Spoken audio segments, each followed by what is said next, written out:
Well, good evening, everyone. How's everyone doing tonight? Welcome to another episode of He Said, He Said, He Said, a look at the world from a seasoned Black man's perspective. I'm Alvin King, and welcome to our new show. Today is Friday, March the 4th. Spring is on the way, everybody. Hold your horses. Please don't run outside with shorts on right now because it's a trick and some of you might catch pneumonia. So just, sit tight. Spring is coming. It is around the corner. But thank you all for joining us tonight. Before I get started, I do want to send up prayers to those who are living in Ukraine and to those of you who have family and friends who are in Ukraine. I cannot imagine what that is like. And so we are sending prayers to you for, again, your friends and your family who are there. If any of you are older than 12 years old, I know you know the lyrics to this song. I believe the children are our future. Teach them well and let them lead the way. Those are the words that could not be more fitting for our show tonight about the importance of early childhood education. And the film tonight, ladies and gentlemen, Tomorrow's Hope, the promise of early childhood education, that explores director-writer Thomas Morgan's film and executive produced by the Saul Zaentz Charitable Foundation about passionate educators, tenacious kids, and their families on the south side of Chicago, determined to carve out the future despite a sea of obstacles and incredible challenges. And tonight, we are especially excited that we are joined by one of the trailblazers and key subjects of that film, Portia Kennel, to discuss the film and her amazing story. But before we bring on Vash tonight and Portia, let's take a look at the trailer from the film Tomorrow's Hope.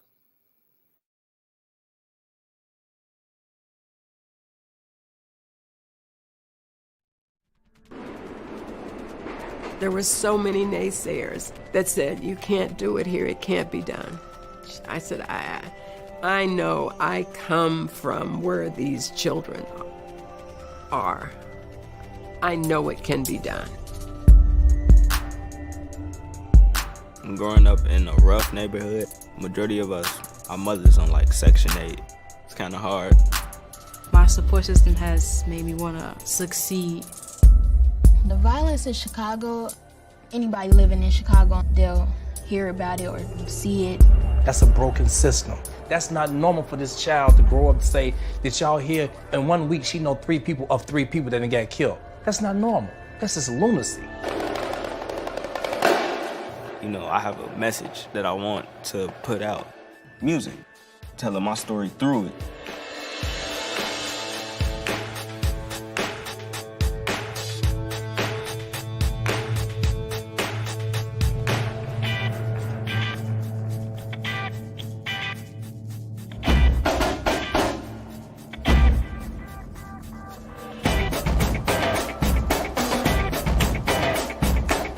Educare is a school that provides early childhood education.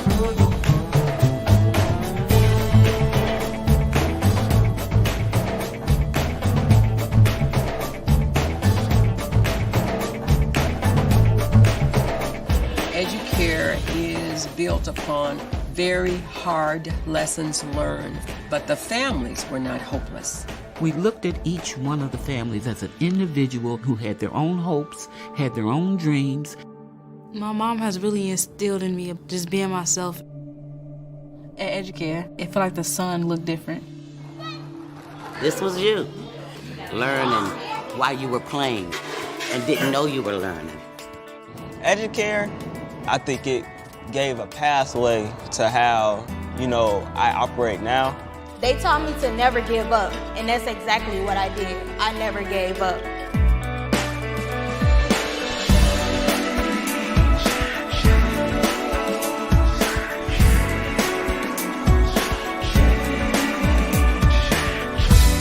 I hope to see change.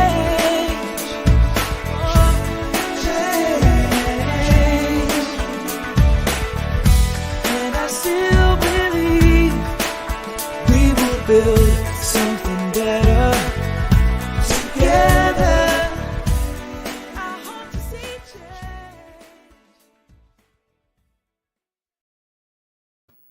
Ladies and gentlemen, that was just a brief clip from the film. I'm telling you, the film is spectacular. But before I go any further, let me bring on my buddy, my friend, my other host, Mr. Vash Boddie. Vash, can you come on in? How you doing?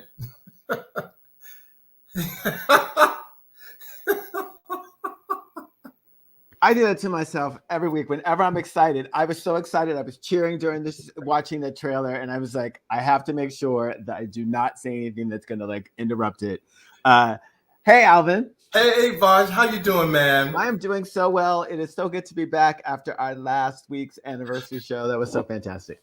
It was really fun. And again, thanks to all the everyone who tuned in and to everyone who sent in your congratulatory testimonials. It was just fantastic. But tonight, I'm even more excited because we are actually starting our education series. You know, we've had our series on health, our series on finances, and now we are starting our education series. And I'm so excited about this show tonight, Vash. I really am. Yeah. Me too. Hey, look, you know, I know this is award season, okay? Yes. And a lot of people are starting to come out and you know, going to these type of events.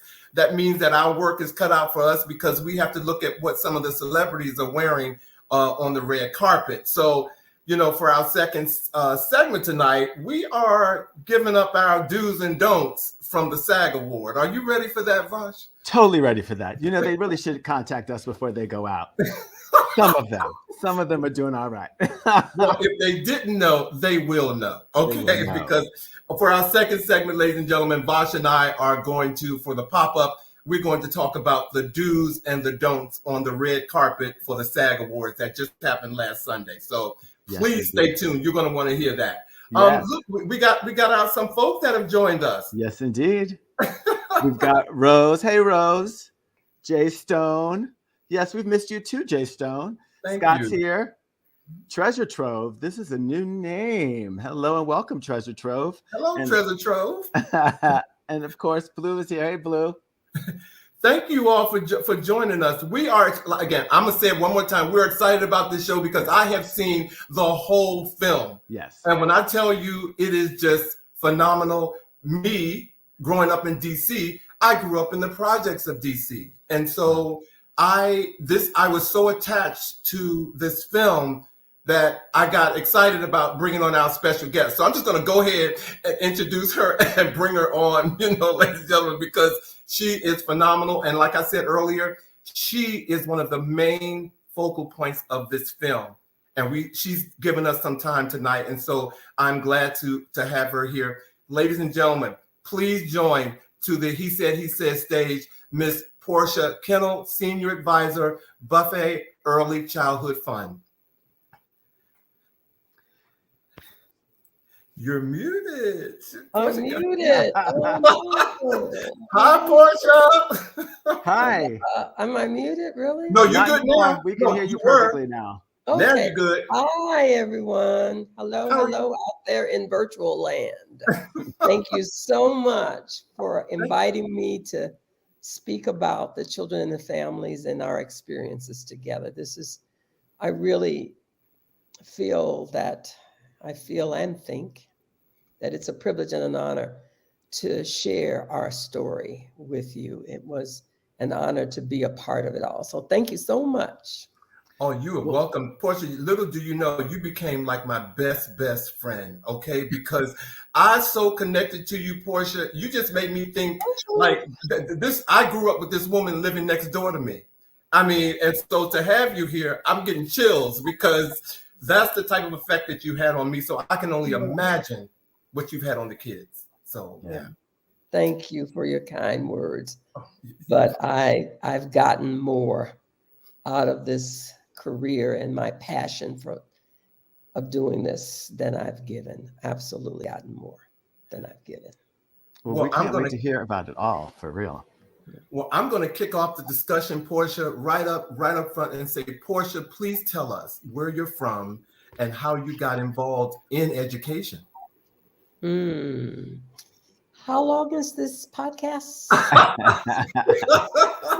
Oh my God. I saw that question coming.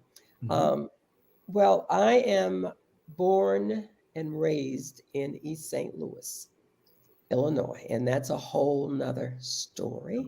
Okay. I am the oldest and the eldest child of 6.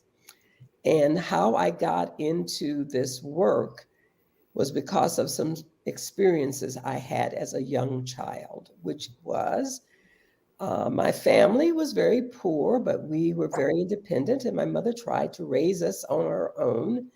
But eventually, because of the lack of work and not enough work, she ended up having to ask for public assistance. And as a part of the public assistance back in the day, and I know very way back in the day, the system was very punitive, and it made you, children, your family, feel very badly about yourself, that you've done something wrong. There's something wrong with you because you have to ask for help. And as a young child, they made what they called these home visits, unannounced home visits, and your welfare worker could show up at any time. So whenever my mother had any indication that the social worker was going to come, I noticed how anxious she'd become and how she would make all of us, 6 of us, sit down on the living room floor and stay there. Just don't move, don't talk, until the social worker came and visited. And in one of these visits, when I was 7 years old, I know we got a long show, I'm going to keep it short, but it hasn't been a short journey to get to this place with you guys. But I was 7 years old. I was sitting, being a nice girl and not saying anything like my mother told me to. And I watched my mother get through that interview, and I said to myself, I made a vow that when I grew up, I would be, quote, a social worker. And at that time, I didn't really know what all a social worker did, Right. but I would be a person that helped and respected families like mine. I would not treat them like we were treated. So that's the short answer to your question. From childhood, fast forward a million years, I started out as the training as a clinical family practitioner, social worker. And then I got fascinated with early childhood development, especially children birth to 5, and particularly focus on the understanding of the parent-child relationships, infants, toddlers, and their families. And once I got into early education, I kind of dropped the social worker part and focused on early education. However, my training in college early was as a family practitioner. And because of that, my approach to early childhood is there is no such thing as a child alone. Only a child in the context of the family and the community in which they live. So that's how I got into it. Fast forward a million years. Thank you, Portia. Oh my God, you took me back to that 1-bedroom apartment where my mother raised 6 kids, and the social worker would come to my house. So thank you for that, Portia. Thank you. Wow. Vash? Well, I'm going to jump to getting a better understanding of early childhood education, because you've used that term a number of times. What is childhood education, and why is that so important to children and families? Well, I figured you'd ask me that. So I want to just do a quick quote, and you guys can tell me. But I often talk about education from this perspective, which is a quote. A system of education is not one thing. An early childhood education focus on infants, toddlers, children from birth to 5 years old when they transition into the K-12 educational system, which you guys know. I spent all of my life from working with infants, toddlers, and children under the age of 5 before they go into the formal schooling, public as schooling and otherwise, that we have set up in this system. So it's a system of early learning experiences. It could be in a center, it could be in a home visit, it could be in a family, child, and neighbor. It could be in a child care center that is in a home, but it's the system where children learn, grow, and develop. And it is within the walls, but learning also takes place outside of the walls too. That's my holistic view of it. But I've spent all my time in the context of early learning systems to promote high quality early learning education experiences for children birth to 5. So that's what I'm talking about. It can even go to 8, but my career and what we do at the Buffett Early Childhood Fund is focused on birth to 5 and their families, children and their families. Sorry, that was long, but. Oh, no, it's okay. You know, I mentioned in your introduction that you are the senior advisor at the Buffett Early Childhood Fund. Can you tell us a little bit about the organization and what you do with them, Portia? Yes, the Buffett Early Childhood Fund is where I work currently, and our whole focus is social justice. And we believe that one way of getting at social justice is the offering opportunity to children at a very early age, birth to 5, a high quality education opportunity, because we believe that high quality education can level the playing field for children that are born in poverty. We have been a social justice organization since our inception 25 years ago. We want every opportunity for every child, and we have a strong belief in racial equity. We have a strong belief in education as a tool and a lever for change in young children's lives and their families, particularly young children who are in communities that are often challenging, facing challenges, social and economic challenges, in which their parents and the community is under economic siege, as well as some other things. But we believe that is our mission, is to provide that education as a lever for change. And that lever will change and help them move out of poverty and begin to be successful in education and in life. So that's what we're all about. Wow. Thank you. Oh, wow. Nice. I know it's really. That's what we do. That's why I'm there. I passionately believe in the use of education to level the playing field. It won't solve everything because children's education is complex, and the life that their children, their families live is even more complex. But I can tell you through my years that first foundation of education, quality education, is and can be and has been a game changer for most, if not all, of the families and children that I have had the opportunity to serve. Education matters, and we've got to have high quality, accessible education to those children, which I've spent my life serving, those children and families that are in communities that are under siege, that are underserved, that face enormous challenges in their day-to-day lives. That's where we need the quality education the most. I believe that. Right on. Well, within that journey, you got involved with the Beethoven Project. Can you tell us what that is and how you got involved in it? Yeah, wow. These are long history questions. Let me see if I can make it. I've had it's all good. I've had a complicated life, but as Maya Angelou says, I wouldn't take anything for it. I wouldn't change anything about the journey. Amen. Look at where it got you. It got you talking to us tonight, so it's all good. Right. So the Beethoven Project started with a philanthropist named Irving Harris at the then Cancer Prevention Fund. Now Start Early is its new organizational name. But I was one of the people that the staff that were there at the time that he began his philanthropic interest focused totally on education and education for our poorest children and families in Chicago. And he had a vision, and we agreed with the vision that we were going to provide this comprehensive service from birth to 5.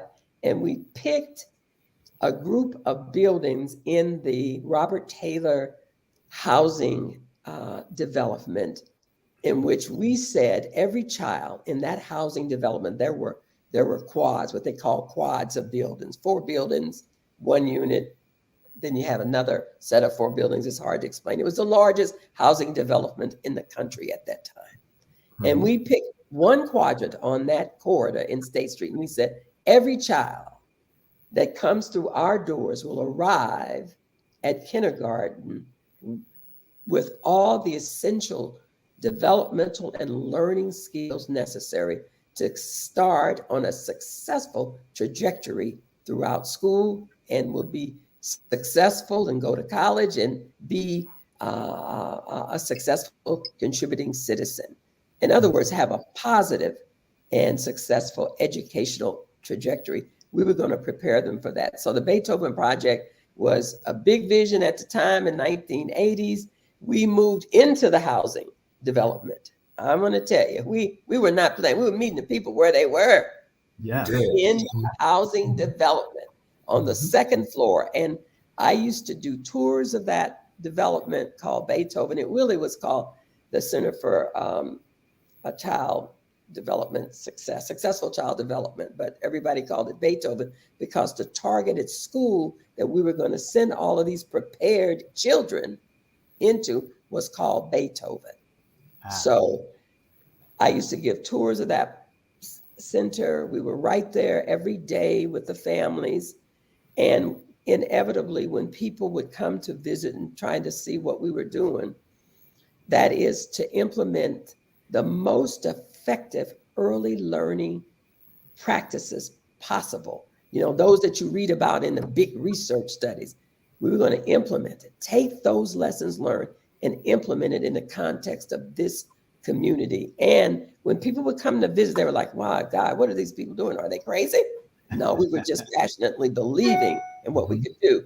And when they would come into the community, which is, I won't even bother to describe the community, but it was home to 26,000 families in an 8-block squares area.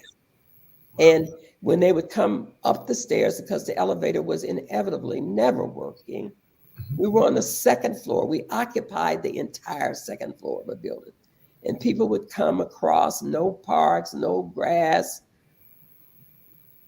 nothing there except families that we loved and care about. Wow. They would come upstairs and anyway, and they would open the door to our center and see the brightness and see the care and the equipment and the light. Immediately when they stepped in the door, they'd go, because they couldn't believe that we cared about families that much, that we made that place be as good as any center in the richest community in America. Our children and families were worth it, and that center looked like it. Wow. It was a transformational space, it sounds like. Yes, it was. It was in the middle of a very, very challenging community. Wow. Let's just say that. Well, we see that our viewers are definitely responding. Before we get to the next question with you, that's right, Portia. Drink some water, Portia. We have Jessup who have said that this is awesome. Jessup is a regular. She's on here every week. And she said, what great positive work making a real difference. And Karen Spencer, have we seen Karen before, Vash? Karen is new. Hi, Karen. Hey, Karen. Karen said that 0 to 5 is a very important age. A child has already formed, learning, their brains are already developed. Learning during these age will help to stop the poverty cycle. I hope I got that out. Exactly right. Did I get that out right? Okay. It's the brain development.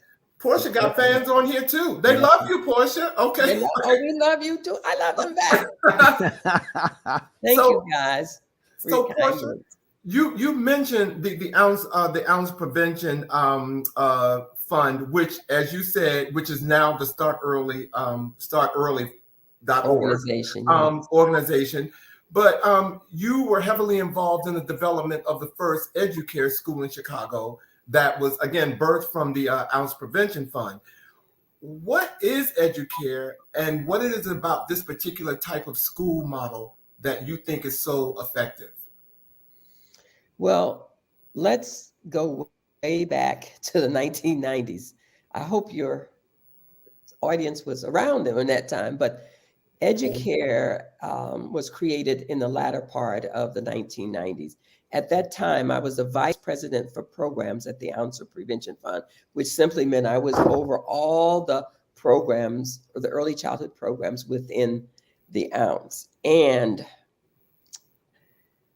I always say this, it was a privilege and continues to be a privilege and an honor to have learned from the families that we served in the Educare Center, which is a high quality early learning place for children and families for birth to 5, in which we had the audacity to say and be committed to the fact that these children and parents could learn, that they succeed, and that we're going to implement the most high quality, the most effective teaching practices that were available to us at that time. And we're going to implement it and sustain it. And it's going to be comprehensive services, because we're not going to just serve the child. We're going to serve the families too. So I looked at all the research, and in collaboration with all of my learning and expertise, in collaboration with the learned experience of the families, because we served that community for a long time, and in collaboration with my staff, we together created Educare. I never, even though I led it, I never take credit for it, because it is the very existence of Educare is built on hard lessons learned. It's built on the learned experience of all the families and the children that came through our doors. Even when we were Beethoven and we recreated ourselves. I like to say we kind of like the Phoenix. We caught a fire, we kind of burned and crashed, and as we weren't doing, we're learning, and we came back out of the ashes as Educare. So the lessons that we learned, both as staff and families together, from the children we served in Beethoven, helped create what we call this comprehensive early learning program for children birth to 5. That is built on hard lessons learned and the collaboration that we had with the children and families in that community. Well, what are some of the practices that you learned and that you implemented that made Educare what it is? Well, I think it's going to be, this is going to sound, it's my experience. I'm an old woman now, and I've been in the field for over 40 years, and my focus has always been children and families like me growing up. Let me tell you something. Like it. You can have the best training and the best, most scientific teaching practice and family service practices in the world. But if you don't build a trusting, respectful relationship with families, it will all be for naught. So while there are many curriculums, there is much that has been written about what is the most effective practices, but our practices were first built, before we could do any teaching intervention, was built on demonstrating trusting, respectful, reciprocal relationships that we develop with parents and their children. And from there, we began to implement teaching practices that the research said would work to promote children's learning. But I don't want to start without saying that, because I think too much of that has been said already. You've got research on teaching practice. This is just my experience. This is Portia talking from my experience. Right. And we do need highly qualified, highly dedicated, highly supported teachers, because this is tough work that they're doing. But before we have any of that, we've got to respect and believe in the possibility and the resilience of these children and families before they walk in the door. That's got to meet them at the door. They got to know that they matter, and that no matter what, in the face of every adversity that they come through, as they come through our door, we believe they can make it. We believe in them. They matter to us. And then we can begin to engage in providing the services and the teaching interventions that they need. Children, especially children, Black children, the learning styles of Black children was written about in the 80s by a woman named, I think, Janet Benson. And she talks about, because of the conditions of learning and the systemic racism that we as Black and brown people and other people live in this America, that the relationship is the beginning part of the learning process for children. So we must first build a relationship with the children and the families, and they have to know that we are in it for the long haul, and that whatever it takes to help them succeed and their children succeed, we're willing to do that. But it has to start with building respect and relationships. And if you've read some of the research, we do have some issues around how children, especially Black men, since this is the Black men show, how young Black men, boys, are treated by our education system. Now, that's somebody else's specialty. Right. But that is a demonstration in the negative way in which many times Black children are perceived by the educational system, especially Black boys, put them at risk. So they came through our doors. They knew that they matter. And we were going to first develop a respectful, trusting relationship with them. And so they believed that we were just as invested in their children's learning as they were. Well, it was extremely evident in the film. And when I think about, when I look at the film, it is not surprising to me that someone would make a film about Educare. Okay, it's not surprising. So, and Tomorrow's Hope, I hope everyone will get a chance to see that, and we're going to talk about that later. But Portia, I know that after you leave us next week, you're heading to Austin, Texas for the South by South Conference and Festival that begins on March the 11th. And the film will be screened during the festival, and you'll be participating in a panel discussion next week. So I want to congratulate you on that, first of all. And also Tomorrow's Hope, as Portia has been saying, is about community on the South Side, and it's about relationships, okay? So Portia, my question to you is, how did this film project come about, and what is the role, what is your role in the story? Well, my role in the story is that I was the, quote, executive leader who's responsible for the implementation of the programs and services within the Ounce Prevention Fund. So I was a VP, directors reported to me, and the director of our early education component and our programs reported to me at that time. So we were on the South Side doing what we're dedicated and passionate about, which is using the best that science offers in education, those theories, those practices, those interventions, and apply them at the community-based level. It's one thing to do something in a clinical setting, or it's another thing to do it in real life with real children and real families. And we studied the research.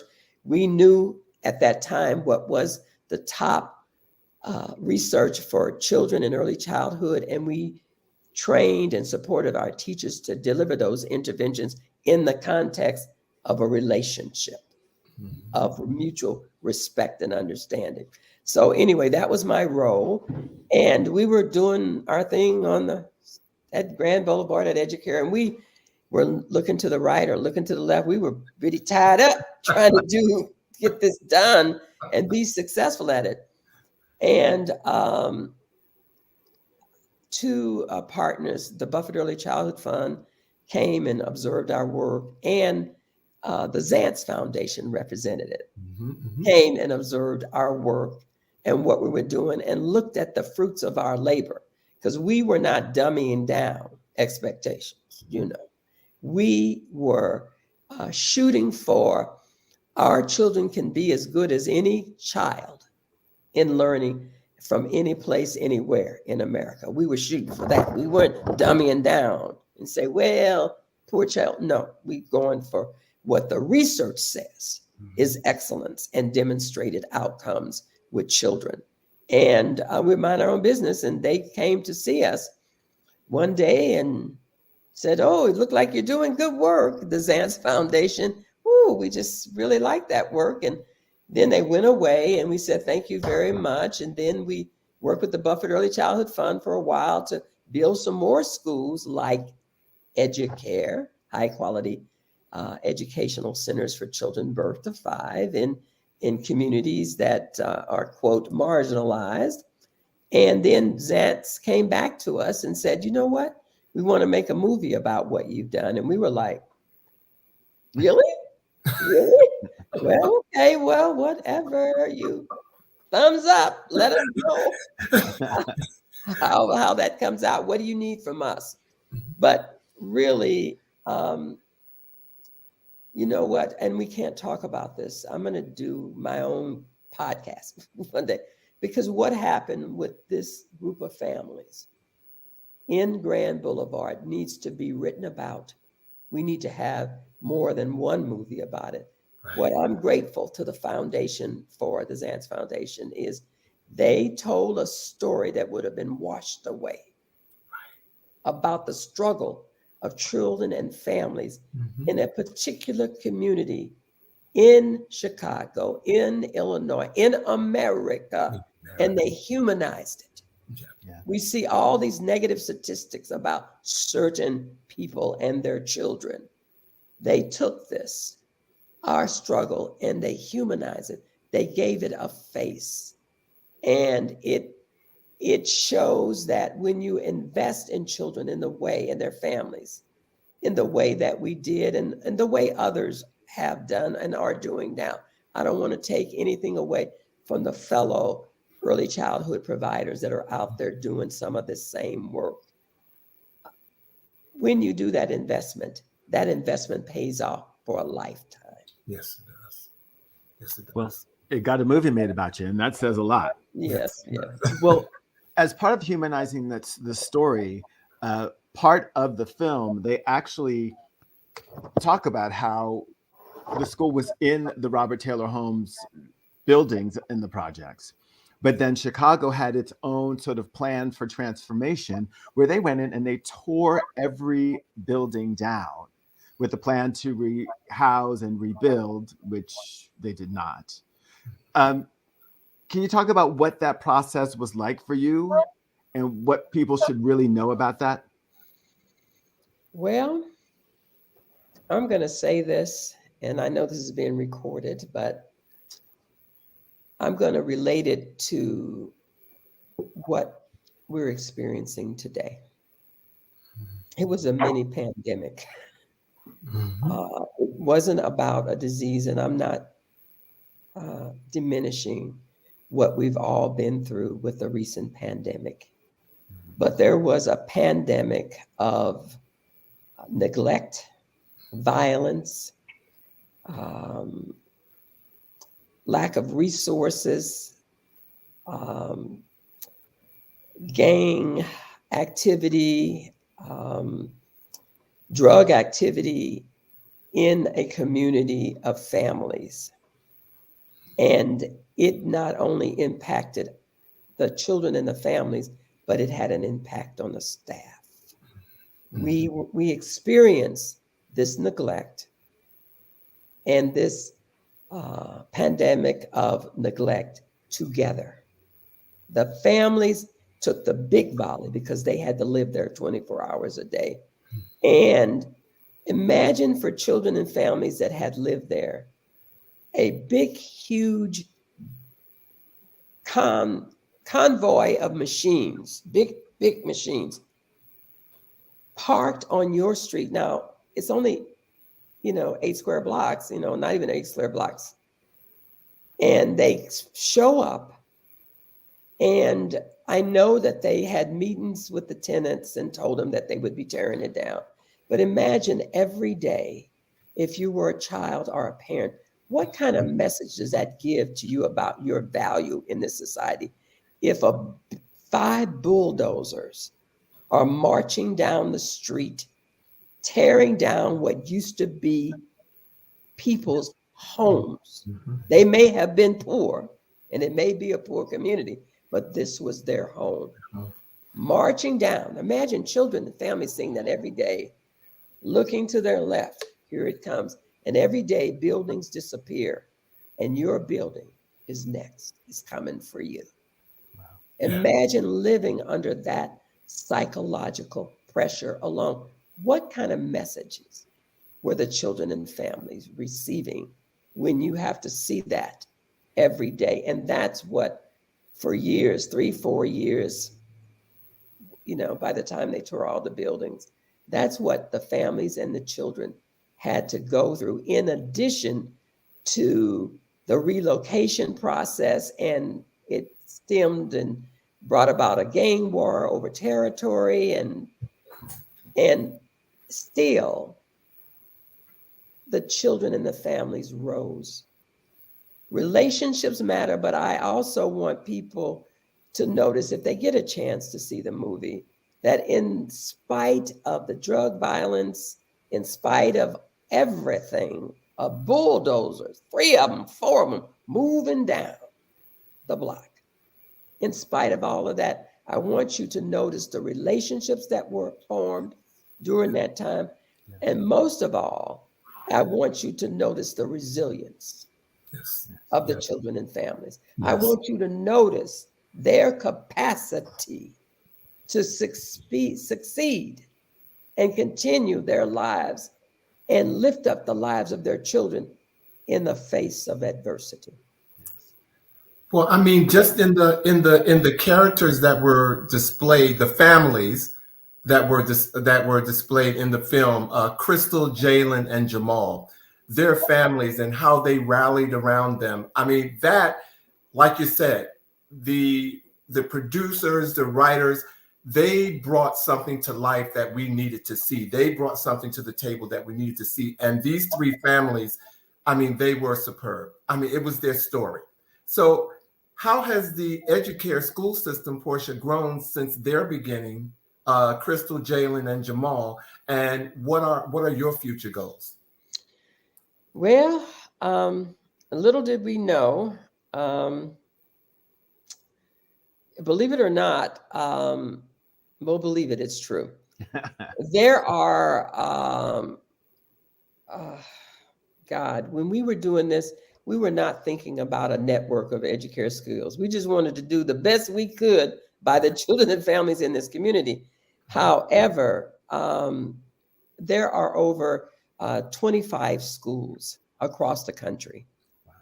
There are Educare type schools. And I say that because I don't, as a co-creator with the families and the staff in the 90s, who Educare is a manifestation of that learning relationship that we had in Beethoven, and we took it across the street. Mm-hmm. So it's not really a model. It is a way, or lessons learned. It represents lessons learned, hard lessons learned about what works with a group of children that are facing and families that are facing enormous challenges. And right now there are 25 schools, and they're in Denver. We've got them in Seattle. We've got them on the in Michigan. We've got a collective network of schools who are implementing high quality early learning practices and comprehensive services for thousands of children as I speak right now.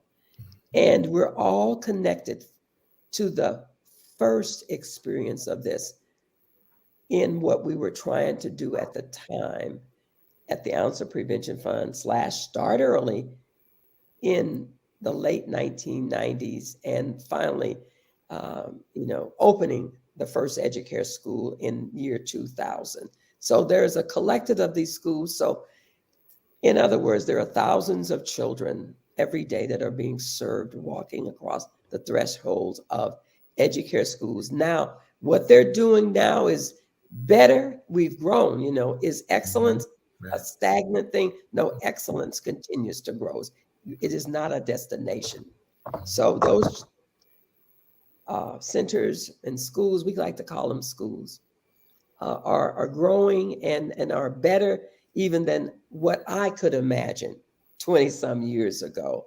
They're in communities serving hundreds of children, providing them with high quality educational experiences for the children, and the families are a part of that equation also. So who knew that there would be an Educare network 20 some years ago? And there is right now in several communities, and DC. I include that. I include DC in that, even though it's not a state, but there are 24 of them. In some states like Oklahoma, they've got 3 or 4 Educare schools. So this strategy, I am pleased and always humbled by the fact that these group of Educare schools across the country found what we were doing interesting and transformed that to work for groups of families and children in their communities across the country. And they're doing great work, and they're learning, they're growing, and I am humbled by the fact that they exist and that they thought that what we were doing could be applied in many ways in the communities for the children and families that they serve. Well, I hope that people will see this film, Tomorrow's Hope, once it makes its way to theaters. You are going to be in the South by Southwest Film Festival, which is one of the bigger film festivals. And you're going to be doing a talk at South by Southwest EDU, which is the education panel discussion. So congratulations to all of that. And thank you so much for sharing your story with us. How would people get in touch with you? Yes. Well, they can, I'm still at the Buffett Early Childhood Fund, our partners who are dedicated to the same mission that we were dedicated to, over 20 years ago when we created the Educare schools, which is we want to use education. We believe in high quality education to change the educational and life trajectory of children and families in communities that are experiencing lots of challenges. So I'm at PK at buffettearly.org. PK at Buffett, BUFFETT, early.org. I'd love to hear from you. I know that Educare is not the only way. I want to give honor. I'm humbled to be here. I appreciate being asked. And I know that this kind of work, this educational work with children and families is happening in many other places. And I give honor to those places, even though I may not know you or what you're doing. Educare is one way, and we have one story, but we need millions of stories like this. Well, Portia, thank you for being here tonight. As Vash has said, please don't go away. We're going to bring you back before we close the show. But one more thing, you mentioned an email. My producer got it. Okay, I wanted to make sure that we at buffettearly.org, only one dot. Oh, buffettearly.org. Okay. PK at buffettearly.org. You know, when you say your email out loud, it sounds weird. Well, it's better just written. Well, thanks again, Portia. And ladies and gentlemen, please, hopefully you will get a chance to see the film. But Portia, we will bring you back. Thank you for being on our show tonight. Thank you. You're so welcome. Thank you. It was an honor to speak for the children and the families and the staff then and now that are on the front lines doing this work in the presence of the pandemic, and they're still out there, and the families are still building relationships and showing up for us. Yes. in That's what our it's about. schools. All right. Thank you. Bye-bye. Well, ladies and gentlemen, we are going to bring to you our second segment of the show tonight, ladies and gentlemen. We told you that we were going to bring you another segment, and tonight we're going to do the pop-up, ladies and gentlemen. Yes. It's been award season. You know, we got opinions. Oh my God. As we mentioned to you all, you know, there was a lot of fashion on the red carpet last week for the SAG Awards, which is probably one of my best award shows, to be honest with you, where people come dressed. But there were some hits and some misses, ladies and gentlemen. So tonight, if we can start with the best dressed, all right? Who do we have? One of my favorites, Cate Blanchett. She was in Armani Prive. I'm a sucker for a black dress, okay? And this dress right here, in my opinion, you can put it on a size 2 or 24 and it will work, okay? So Armani, you hit this one out the park for me. And Cate Blanchett, you wore it very well. Yeah, she looked great. She looked good.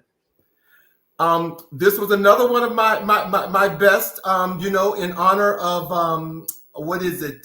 You know, what is going on I'm sorry, to pay tribute to Ukraine. A lot of the celebrities came dressed in yellow. And Susan Kelechi Watson from This Is Us. This was also one of my favorite dresses. It fit her. She owned it, and she made it beautiful. And what we can't see, when she turned, this dress opened up so wide. And I mean, I have to give Christian Siriano kudos for this. He did this dress and she wore it very well. One of my favorites. When you say it opened up in the back, what do you mean? Like the back was sort of opened up? I see, I can't do it. I'm sitting here, I'm ready to open up my, no, when she turned, the dress could fill the room. It blew out. It was just like looking at a, what do you call it? What's that thing that people get in and they get in and it blows up, it goes up in the ceiling. It was in the Wizard of Oz. What you call that thing? It blows up. I can't think. It blows up. It blows up. It blows up. Okay, Vash, it blows up. Okay, right on. The best dress. And then I got to give it to Miss Venus Williams, who came looking very, very beautiful, giving me this gladiator. She gave more leg than I've seen outside of her playing on the tennis court. And she wore this Dolce & Gabbana gown like it was absolutely hers to own, and she owned every bit of it. So kudos to Venus Williams for that. Wow, nice. Nice. I mean, she is giving you much leg. Much leg. Now, my favorite of the night, gotta give it to Miss Kerry Washington. She came in there representing, giving Scarlet, Starlet. She gave everything that I wanted and so much more. And she was so fine in this Greek designer, Cecilia, I'm going to pronounce this right, Krithorati designed this gown. She did it so well, I had to have 2 pictures of Carrie, yes, because Carrie was carrying on, okay? And she did it in grand style. One of my favorites for the night as well. And it wasn't the bottom of the dress wasn't round. It was actually like big petals. So it was really like she was wearing a giant flower. Unlike some other people who tried to do that, but Carrie owned it. Okay, Carrie owned it. She definitely owned it. Okay, right on. Well done. Nice looking stuff. I focused on the guys because I thought it was just time that we focus on the men for some of this stuff. Look, I thought Leslie looked really fantastic. He's wearing Balmain, and I really like the polka dots. I like the fact that his slacks had a flare to them as opposed to the straight leg that so many people were wearing. Really loved it. The only complaint I have is that the color does not look great on his skin tone. He looks a little washed out. Part of that could be the lighting, but all in all, I thought it was a really nice, fresh look for him. I loved it. Every piece that he had on, I could wear with something else. Completely. Got it. Yeah. Now, I thought John Bernthal in Dolce & Gabbana looked fantastic. Now, he was doing a trend that was happening that night where men were doing sort of mix and match with their look, with the tuxedo look. It wasn't just, direct fabric matching. And I thought he did it extremely well. Whenever I look at his look, my eyes always wandering from the lapel down to the pant. I mean, it was a great color. I thought he looked exquisite. I gave him a thumbs up. He definitely was not the worst. He did it. Okay. Yeah. And, a lot of men were just wearing just tuxedos and things. And I thought he did a nice take on the sort of mix and match. Mark looked fantastic. I think this, first of all, the workmanship on this outfit is exquisite. To get those lines to match up, I think he looks flawless. I would want this as is, and I would also want it with a pair of slacks with a little bit of a bell. You would not be able to tell me that I did not look fly anywhere and everywhere I went. I'd wear that to Trader Joe's. I would wear that to the opera. I would wear that sleeping. I'm going to say I agree with you. There's a designer by the name of, and I'm going to give him credit on the show, Earl Bannister, who was doing this type of look. He's out of Baltimore, and this right here he nailed it. Mark, how do you pronounce the last name, Vash? Indelicado. Okay. He nailed it. I agree with you, hands down. If you're going to do this, wear a skirt. That's how you do it. I mean, and the way that the lines match up, I mean, that takes effort and detail and lots of fabric. Give it. That's how you do it. Yes. So let's take a walk down the other aisle. Okay, I'm just going to say, Cynthia Erivo, I'm just going to say one word to you in this Louis Vuitton, edit, and you can go next, okay? Edit. You need to edit. And when you edit, make sure that it fits, okay? Because I wear a lot of leather and have worn some latex, and it should fit, and this does not. So edit, Cynthia, edit. Yeah, I feel it. Oh, Jada, just call Kerry Washington, please. If you're gonna do that, just call her. Kerry Washington has the answers to your problem, Jada. Jada, this is right out of her closet. It was vintage. She had in her closet. It's a Gareth Pugh. She's had in her closet for years, and I think it could very well be in there for a couple of more years. Put that back. It's like when you have something and you haven't worn it for a while, there's a reason why you haven't worn it. Now, I was confused by this because I think of Jada, when I think of Jada in award shows, I remember back when she was first coming up, she took a Versace and she cut it in half and made it a two-piece. So I think of her as being someone who is innovative, right? So to see this, I'm like, ooh. Right. It's but all about the necklace.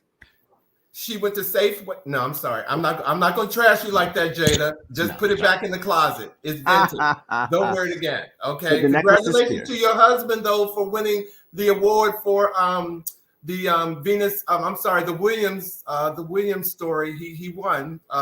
Yes. Will Smith won the SAG award. So yes, he did. Kudos on that. Okay. Right on. Oh my God, Jennifer, prom dress in this Vera Wang. She could do better. I didn't like this. I've seen that dress 1,000 times. Did not like it. She must have got to Vera late, and Vera said, "This is all I got." Here, we'll just make some flowers and throw it on you. Look, and we'll throw a flower on your shoulder. Keep on going. Didn't even work with the no. Yeah, I thought the scaling was a little bit off, but I thought she looked fantastic in it. I thought it was great on her skin. I thought she looked awesome in it. Well, she was mean-faced all night, but that's another story because she didn't win. The camera kept catching her mean face, but you can go to the next picture. Bless her heart. All right, here we got Carl Clemens Hopkins, who I love. He is fantastic in Hacks. If you haven't seen Hacks, check it out for him. But I don't know what's happening with him here. I don't know if it's just the way that the lighting is hitting this particular fabric and it just looks kind of crunchy, but see, I know some folk gonna get mad with me, but first of all, if you're trying to stand out, you did this last year, first of all, in a different color. That's all I'm gonna say. Okay, well, then there you have it. You did it. Jared Leto. Now look, I understand this is Gucci. I don't care. The fabric is wrong. The color, I don't know what's going on with this tie experience and the hair thing. He really looks like a homeless person that they said, we are going to give you the time of your life. Put this on. It doesn't matter. It was balled up and go to this party. I'm sorry, Jared. Don't look good. No comment. Now with Jeremy, so I have gotten older and my diet has changed. And when I say that, I mean that I have now Pepto-Bismol as a staple to deal with heartburn issues. I do not want to see one of my sweet reliefs walking down the red carpet to remind me that I have digestive issues. And that's what this did. Sorry, Jeremy. Not Prada should be ashamed of themselves. Color is not right. And the way that it's cut, it makes his neck look big, his shoulders look small. It's just not a good look. Sorry about that. No, I didn't like. Okay. Casey, Thomas Brown, I don't know who designed this, but when you get dressed, the goal is to look crisp. And with the shirt and the way that they went off with the collar and the lapel and the buttons, it just looks like he got dressed in the dark and didn't care and went on stage and to the red carpet. And it's just not, nah. No comment on that. Jay Stone said, Jared is giving Elvis no shade. And no comment. No.